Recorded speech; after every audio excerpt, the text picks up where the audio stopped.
Olá, hoje eu vou apresentar o caso clínico sobre leishmaniose visceral na disciplina de Imunologia Prática.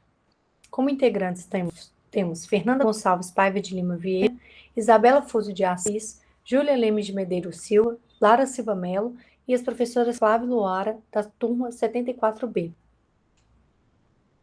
Na identificação, paciente MGF, tem 28 anos, do sexo feminino, naturalidade e procedência de Contagem, estado civil solteira e profissão enfermeira. A queixa principal, febre irregular, emagrecimento e fraqueza. A história da moléstia atual, a paciente relata que iniciou com quadros febris irregulares há cerca de 2 meses, tendo também fraqueza, emagrecimento, mal-estar, edema de membros inferiores e sudorese. Além disso, a paciente relata um aumento do abdômen, diarreia e diminuição progressiva de apetite, com uma perda de peso repentina de 6 quilos em 2 meses. Nega tosse, náuseas, vômito e disúria. A história pregressa. Ela nega comorbidades, nega contato com triatomínios, cirurgias anteriores e faz uso de ansiolítico. A paciente reside em casa de pau a pique, nega etilismo, nega tabagismo, pai é diabético, mãe ígida e o irmão ígido. Aparelho cardiovascular, respiratório, digestivo e higiênico urinário, nada digno de nota. Cabelos, olhos, ouvidos, nariz, garganta, nada digno de nota. No exame físico, a ectoscopia, a paciente está febril, pocorado, com palidez de mucosa, anictérica, acianótica, letárgica e com edema de membros inferiores. O aparelho digestivo, o abdômen está globoso, peristáltico, presença de ascite, fígado e baço palpável. No aparelho respiratório, o tórax é simétrico, com expansibilidade preservada e som claro pulmonar. E murmúrio vesicular sem alteração e sem crepitações. O aparelho cardiovascular, bulhas normorrítmicas e normofonéticas sem sopros. Os dados vitais, a frequência respiratória de 18 percussões por minuto, temperatura 39 graus Celsius, frequência cardíaca de 85 batimentos por minuto, saturação 97%. Nos exames laboratoriais, a paciente apresentou eritropenia, leucopenia e plaquetopenia. Na radiografia, mostrou um aumento no volume do fígado e também um aumento no volume do baço, evidenciando, então, uma hepatoesplenomegalia.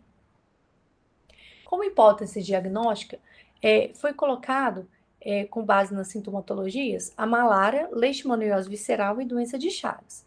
A malária, a paciente relatou essa febre irregular, o mal-estar, astenia, dor abdominal, porém a paciente também negou viagens anteriores para áreas endêmicas, né, e não reside numa área endêmica de malária. Na hipótese de doença de Chagas, a paciente diz que reside em casa de pau a pique, também tem os sintomas de fraqueza, emagrecimento, perda de apetite e mal-estar, né? Apesar de negar ter tido contato com triatomínios. Na suspeita de leishmaniose visceral, também tem a questão da febre, a fraqueza, o emagrecimento e o edema de membros inferiores, uma vez que a doença também pode causar uma baixa da albumina, né, devido ao acometimento hepático, e fazendo assim com que surjam esses edemas. Na doença de Chagas, isso também pode acontecer justamente pela insuficiência cardíaca congestiva, né? Que o paciente vai ter também um edema nos membros inferiores. Então, poderia também levantar essa hipótese por conta desse edema. Então, nos exames requeridos, foram pedidos os exames sorológicos, imunológicos. Como exame sorológico, foi pedido o ELISA, né? E o teste rápido imunocromatográfico. E exames parasitológicos requeridos, foi feito o exame de gota espessa, e caso os exames confirmassem a leishmaniose visceral, seria feita uma punção aspirativa nesse paciente. Nos resultados dos exames, na gota espessa, não foram encontrados parasitos de plasmódio dentro das hemácias e nem o tripanossoma entre as hemácias na amostra de sangue coletada. Então, deu negativo para malária e doença de Chagas. Teste rápido de imunocromatografia, ele é um teste que ele tem uma sensibilidade entre 90% e 96%, né? E ele é utilizado com base na detecção de anticorpos na amostra sanguínea do paciente. Ele, para ser feito, ele precisa desse soro, né? Ou plasma, mais o kit diagnóstico. Nos resultados desse teste rápido, ele deu positivo para leishmaniose visceral, né? E esse exame, ele funciona da seguinte forma, né? A adição da amostra conduz a um escoamento lateral do fluido, contendo anticorpos para o suporte do conjugado, onde esse se liga ao antígeno revestido em partículas de ouro. O complexo, em seguida, flui para a linha de teste, onde se liga ao antígeno, resultando na presença da coloração. O fluxo irá continuar até a linha de controle e os restantes de partículas de ouro conjugados ligam-se ao anticorpo imobilizado, originando uma linha colorida. Se o teste for negativo, apenas a linha de controle apresenta coloração, não ocorrendo ligações na linha de teste. Então, né, no paciente, apareceram os dois traços na membrana, né, de neutrocelulose, e aí que indica, então, um resultado positivo para a leishmaniose visceral. Como deu positivo na leishmaniose visceral, e a leishmaniose visceral é uma doença parasitológica que necessita da confirmação pela aspiração, né? Foram feitos esse exame, né, para confirmar ou não a presença de amastigotas dos macrófagos. Então, nesse exame é possível verificar, então, o ninho de amastigotas, né, dentro dos macrófagos, confirmando, então, a suspeita de leishmaniose visceral. Foram feitos também os exames ELISA, né? O ensaio imunoenzimático ELISA, né, que é um indireto, ele é um método que ele é reconhecido no mercado por uma alta sensibilidade e especificidade, né? Então, ele foi aplicado para esses 3 testes, para a doença de Chagas, malária e também para leishmaniose. E nesse método, o que acontece?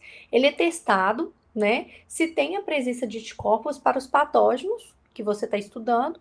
Para isso, o que vai acontecer? Vai colocar no fundo dos poços antígenos do patógeno estudado.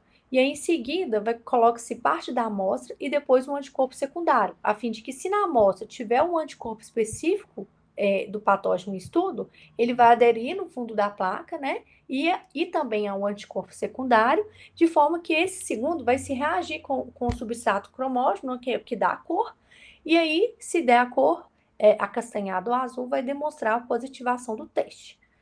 Então, no resultado dessa testagem, né, deu realmente negativo para a doença de Chagas e de malária, enquanto para os antígenos do patógeno de leishmaniose deu positivo. Então, confirmando essa hipótese de leishmaniose visceral, o paciente fez o tratamento, né? O tratamento consiste na infusão intravenosa parenteral do pentavalente glucantime.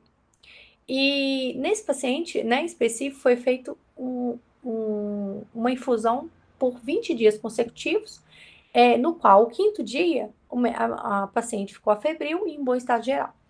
O hemograma também mostrou uma gradual recuperação da leucopenia, anemia e trombocitopenia até o final do tratamento, quando as taxas se normalizaram. Então é isso. Eu agradeço a oportunidade e essa é a nossa bibliografia. E obrigada mais uma vez.